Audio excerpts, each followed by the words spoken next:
उन्होंने कहा था मेरी आखिरी वार्निंग है, उसके बाद हम इस्लामाबाद टेक ओवर करेंगे, दो सूबों के साथ लेकर उनको, सूबा सरहद को और पंजाब को साथ लेकर हम टेक ओवर करेंगे इस्लामाबाद। सो इट मीन्स कि वो जिस तरह खुद फरमाया करते थे कि अगर मैं नहीं तो पाकिस्तान 3 टुकड़ों में, तो वो उसको फाइनल शक्ल देना चाहते हैं। अगर आप किसी को पसंद करते हैं, आप जबरदस्ती उसको उठा लेंगे? कर सकते हैं। देख की शो पे एक और बात बता दूं, क्योंकि मैं तो बड़े क्लोजली इन चीजों को देखता हूँ, एनालाइज करता हूँ, आप भी देखते हैं, क्लोजली एनालाइज करते हैं। ये और होंगी चीजें ऐसी, कभी सबमरीन जाएगी, कभी एयरक्राफ्ट क्रॉस करेगा line of control, international border. उसमें कोई ऐसी बात नहीं है। मैं अब आपको पसंद करता हूँ, मैं उठा के ले जाऊंगा आपके यहाँ से।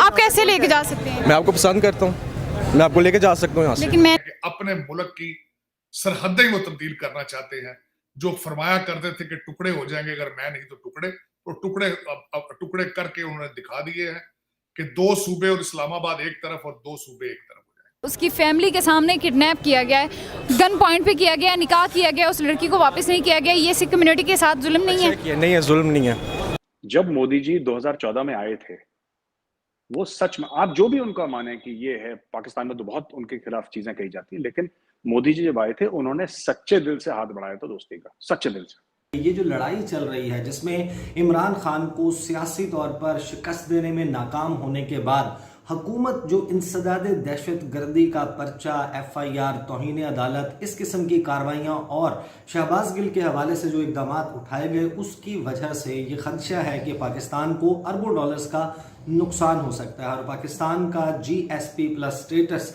एट स्टेक आ सकता है। ये नमस्कार दोस्तों, स्वागत है आपका हमारा YouTube channel now India speaks में।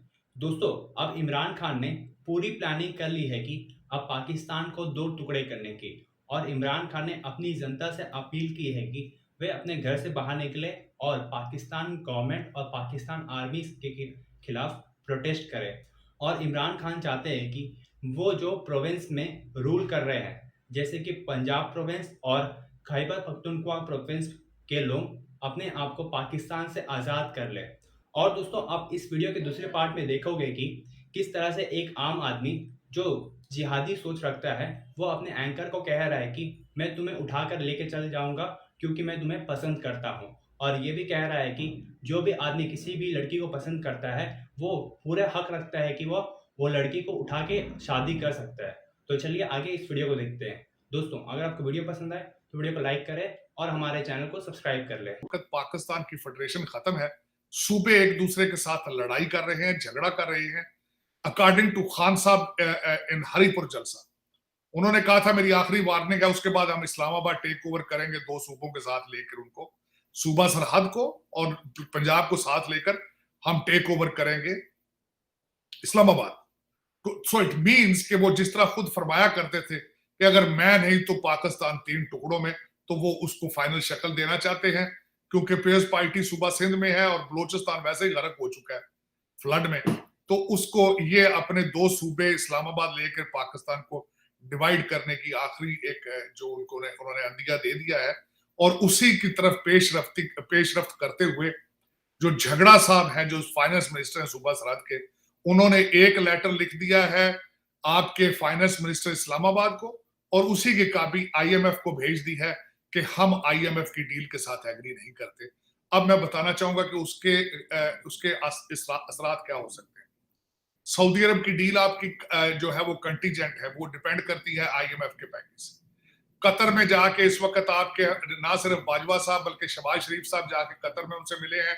उन्होंने $3 बिलियन की इन्वेस्टमेंट का इशारा दिया है, लेकिन वो भी उन्होंने कहा है कि अगर IMF आपको डील देगा तो फिर देगा। इट मीन्स कि अगर IMF की डील नहीं मिलती तो कुछ भी नहीं मिलेगा और आप डिफॉल्ट की तरफ जाएंगे। तो ये देखें, ये हुब्बुल वतनी है, ये इस्लाम है, ये पाकिस्तान है। और मैं हैरान हुए इक्तदार के लालच में, इस हिवस में इंसान यहां तक भी जा सकते हैं, इस पस्ती को भी टच कर सकते हैं कि अपने मुल्क की सरहदें वो तब्दील करना चाहते हैं, जो फरमाया करते थे कि टुकड़े हो जाएंगे अगर मैं नहीं तो टुकड़े, तो टुकड़े करके उन्होंने दिखा दिए हैं कि 2 सूबे और इस्लामाबाद एक तरफ और 2 सूबे एक तरफ हो जाए। ये सब जो पाकिस्तान कहता है ना, हम रिस्पॉन्ड करेंगे, ये मिसाइल दागेंगे, न्यूक्लियर बम मार देंगे, पाव के लोग, ये सब दिस ऑल हॉट एयर, ऐसा होने जाने वाला कुछ नहीं है। And they will keep on. मैं बता रहा हूँ आपको, आज आपकी शो पे एक और बात बता दूं, क्योंकि मैं तो बड़े क्लोजली इन चीजों को देखता हूँ, एनालाइज करता हूँ, आप भी देखते हैं, क्लोजली एनालाइज करते हैं। ये और होंगी चीजें ऐसी, कभी सबमरीन जाएगी, कभी एयरक्राफ्ट क्रॉस करेगा line of control international border, और माफी बाकायदा मांगी जाएगी, रिटर्न स्टेटमेंट दिया जाएगा कि गलती हो गई बॉस, माफ कर। लेकिन बिकॉज नाउ इंडिया ना, जो यहाँ पे मूड है भारत में ना, that's not a very nice mood with regard to Pakistan. जैसे बहुत हो गया यार, बहुत कारगिल हो गए, 1965, 47, 48 की लड़ाई, 70 बहुत ज्यादा हो गया। अब टेररिस्ट बाकी जितने भी हुए थे, 26/11 में तो आप लोगों ने खुद एफआईआर फाइल कर रखे हैं पाकिस्तान के अंदर, उन लोगों के लिए filed FIR against the people there in Pakistan, Pakistani courts में। तो अब नाउ दे सिंह कि ठीक है कर दो, आप न्यूक्लियर केपेबल हैं, बहुत अच्छी बात है। हमने तो कभी बोला भी नहीं आज तक, you would have never seen an Indian general और Indian any person in authority, even formerly, जो वेटरन भी होगा हमारे इंडियन आर्मी का जनरल, एयरफोर्स का जनरल, कभी उसने न्यूक्लियर एसेट्स की बात, हमारे यहाँ बात ही नहीं करते। पर चीमा साहब, ये आपको बात माननी पड़ेगी, पाकिस्तान में डेली बात होती है, oh after all we are a nuclear power, after all we are, it's not a big deal. ये इसको बहुत बड़ा मुझे लगता है पाकिस्तान में ना, इसको हवा बना दिया न्यूक्लियर वेपन्स को, कि एज ऑफ न्यूक्लियर वेपन्स हो तो सब कुछ, nuclear weapon is one part, one projection of state power, it is one projection of state power. जैसे 10-15 प्रोजेक्शन होते हैं स्टेट पावर के, उसमें से एक है, it is not the entire 15, वो पूरा बंच नहीं है।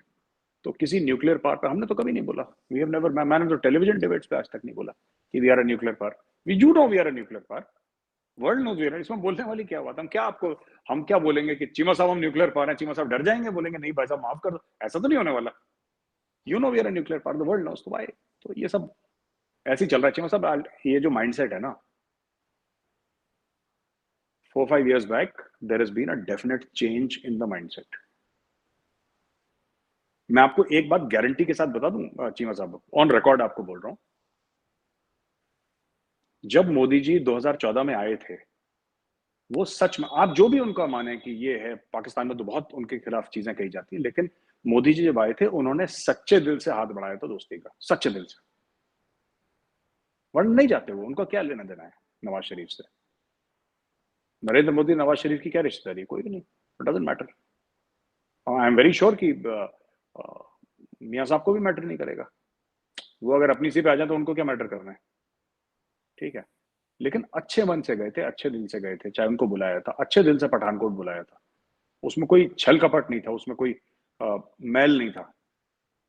क्योंकि जब आप ISI जैसी एजेंसी, ठीक है, आप समझ लीजिए कि आपका कोई बलूचिस्तान में एयरबेस है, ठीक है, आपका फॉरवर्ड एयरबेस है बलूचिस्तान में, राइट, और आप बोलेंगे जी वहां पे रॉकी टीम आ जाए, हम इनवाइट करते हैं, वहां पे रॉकी टीम आ रही है, 2 दिन रह रही है रॉकी team, will never allow, no country will allow.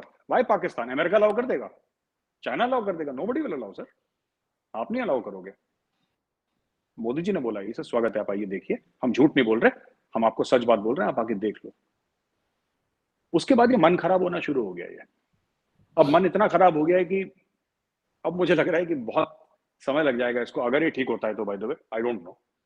मैं तो वैसे जाती तौर पे कहता हूँ कि this is not a good time to talk to India. मतलब मैं इस बात पे कन्विंस हूँ कि पाकिस्तान के लिए this is not a good time to talk to India. The reason behind is the mood in India. Anyhow, Pakistan में एक बहुत बुरा हादसा पेश आया है सिख कम्युनिटी के साथ। सिखों की एक लड़की जो कि टीचर है, उसको गन पॉइंट पे मुसलमान लड़के ने किडनैप किया है, किडनैप करके उसके साथ निकाह किया है और अभी तक उसने सिखों को वापस नहीं किया। क्या कहना चाहेंगे आप कैसे जानते हो उसने गन पॉइंट पे किया है? सर डेफिनेटली अगर उसके घर वालों ने और वहाँ की कम्युनिटी ने एहतजाज किया है तो कुछ देख के किया है ना। देखिए गन पॉइंट पे कोई उठाता नहीं है किसी को। आपको ऐसा लगता है सर, आपको ऐसा लगता है कि पाकिस्तान में ये चीज़ नहीं है? पाकिस्तान में चीज़ नहीं होती। कैसे होती है ये? जब मैं आपको पसंद करूँगा या आप मुझे पसंद करेंगी तभी होगा, उसके अलावा तो नहीं हो सकता ये।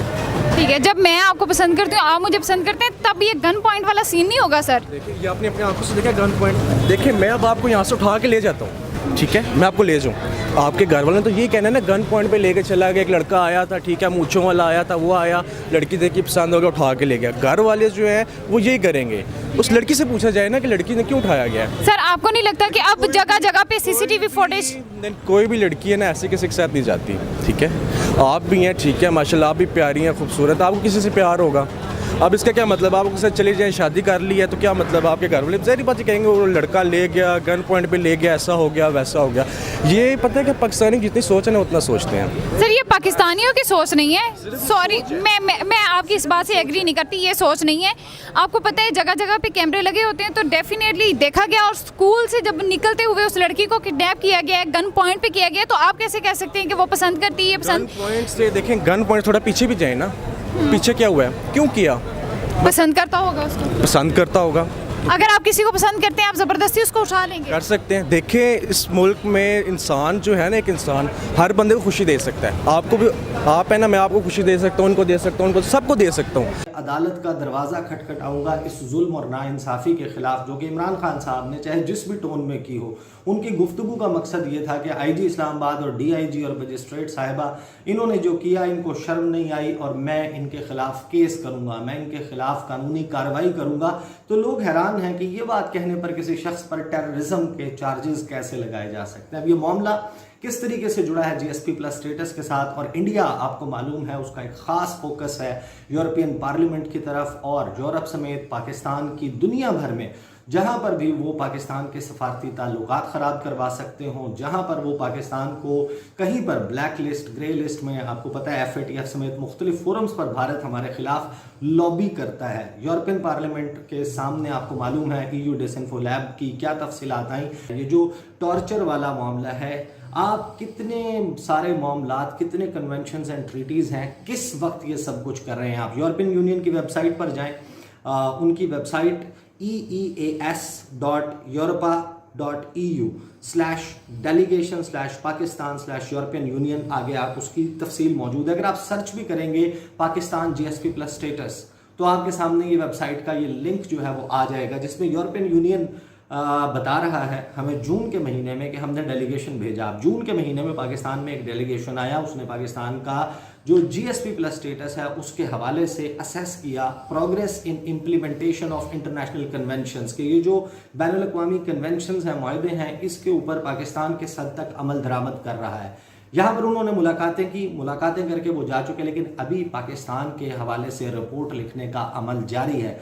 एन उस वक्त जिस पाकिस्तान के हवाले से रिपोर्ट लिखी जा रही है और दिसंबर के महीने में उसकी एवेल्युएशन को देखकर यूरोपियन यूनियन जो है वो ये फैसला करेगा कि पाकिस्तान को आइंदा 2 सालों और उसके बाद अगले 10 सालों के लिए इस GSP प्लस स्टेटस पर बरकरार रखना है या नहीं। उस वक्त पाकिस्तान में ये सब कुछ हो रहा है, ये मामला इंटरनेशनलाइज हो चुका। एंड वो वक्त जिस वक्त ये रिपोर्ट लिखी जा रही है, तो आप अंदाज़ा लगाइए कि जब इंडिया, हमारा एक दुश्मन मुल्क, यूरोपियन पार्लियामेंट के सामने, यूरोपियन यूनियन के सामने पाकिस्तान के खिलाफ क्या करता है। FATF में जब पाकिस्तान का मामला चल रहा होता है वो पाकिस्तान को ब्लैक लिस्ट में डलवाने की कोशिश करते हैं, और यहाँ पर ये माहौल बनाकर कि जहाँ पर शहबाज गिल के हवाले से तशद्दुद की, मुबैना तशद्दुद की, जिसकी उन्होंने ख़ुद अब ये कह दिया कि मेरे ऊपर इस किस्म का बदतरीन वहशियाना किस्म का तशद्दुद किया गया, ये मामला इंटरनेशनलाइज हो चुका। और हम अपनी सियासी लड़ाई में पाकिस्तान के जो अरबों डॉलर्स हैं उसका नुकसान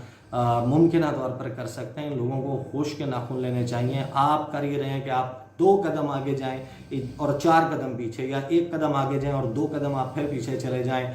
बड़ी मुश्किल से जाके इनको कतर से या कहीं से 1 अरब डॉलर, 2 अरब डॉलर मिलता है, और अगर आप GSP प्लस स्टेटस खो देंगे तो देखें आपको कितना बड़ा नुकसान होगा। तो